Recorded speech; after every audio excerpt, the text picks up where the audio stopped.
दरवर्षीप्रमाणे यंदाही लाडक्या गणपती बाप्पाचं वाजत गाजत जल्लोषात स्वागत करण्यात आलं।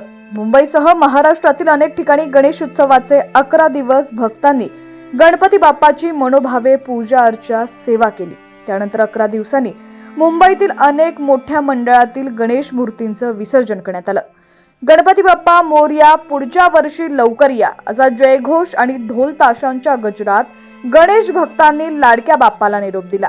पण ज्या बाप्पाचा आपण 11 दिवस लाड केले, त्याची गुरु म्हणून पूजा केली, सेवा केली, त्याच बाप्पाच्या मूर्तीची विसर्जनानंतर काय अवस्था झाली, तुम्ही याबाबतचे विदारक दृश्य किनारपट्टीवर जाऊन पाहिले का?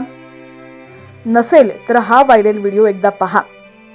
जर तुमची गणपती बाप्पावर श्रद्धा असेल तर हा व्हिडिओ पाहून तुमच्याही डोळ्यात पाणी आल्याशिवाय राहणार नाही। बातमी पूर्ण पाहूयात त्याआधी तुम्ही HPN न्यूज चॅनल पहिल्यांदाच पाहत असाल आणि अजूनही चॅनलला सबस्क्राइब केलं नसेल तर नक्की सबस्क्राइब करा, जेणेकरून आमचे अपडेट्स लवकरात लवकर तुमच्यापर्यंत पोहोचतील। तर लाडक्या गणपती बाप्पाचं विसर्जनासाठी मुंबईतील सर्वच किनारपट्ट्यांवर दरवर्षी मोठी गर्दी पाहायला मिळते। विशेषतः मुंबईतील गिरगाव चौपाटीवर अनेक मोठ्या गणेश मूर्तींचं विसर्जन होत असल्यानं ते पाहण्यासाठी केवळ मुंबईच नाही तर मुंबई बाहेरूनही लोक येत असतात।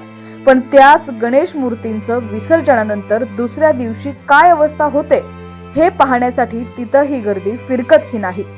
पण या व्हिडिओतील गणेश मूर्तींचं विसर्जनानंतर काय होतं किंवा त्या कशा अवस्थेत किनाऱ्यावर पडून असतात याचं दृश्य मन हेलावून टाकणारं आहे। मुंबईत अनेक गणेशोत्सव मंडळांचे दरवर्षी एकापेक्षा एक आकर्षक सुंदर गणेश मूर्ती मंडळात विराजमान करतात। त्यातील अनेक मूर्ती 10 फुटांपेक्षा जास्त उंचीच्या असतात। इतकंच नाही तर त्यातील बहुतांश मूर्ती प्लास्टर ऑफ पॅरिसनं बनवलेल्या असतात, त्यामुळे विसर्जनानंतर त्या समुद्रात लवकर विरघळत नाहीत।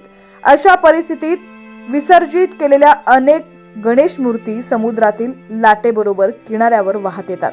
त्यातील काही मूर्तींचे तर हात, पाय आणि इतर अनेक अवयव तुटलेल्या अवस्थेत दिसून येतात, तर कुठे अनेक गणेश मूर्तींचे अवयव वाळूत रुतलेले दिसतात। असे दृश्य पाहताना खरंच खूप वाईट वाटतं। पण गणेश मूर्तींची विसर्जनानंतर होणारी ही वाईट स्थिती थांबावी यासाठी दरवर्षी प्लास्टर ऑफ पॅरिसच्या मूर्तींपेक्षा पर्यावरण स्नेही आणि मातीच्या मूर्ती तयार करण्याचे आवाहन केले जाते। पण लोक काही त्यातून बोध घेत नाहीत आणि सुधारत देखील नाहीत।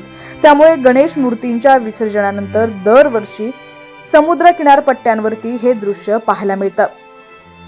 ही वाईट दिसणारी दृश्य बदलावं म्हणून अनेक सेवाभावी संस्था, कलाकार, राजकारणी मंडळी आणि विविध शाळा महाविद्यालयांमधील विद्यार्थी पुढे येऊन समुद्र स्वच्छता मोहीम राबवतात। तर या व्हिडिओवरती तुमची देखील काय प्रतिक्रिया आहे कमेंट सेक्शन मध्ये नक्की कळवा।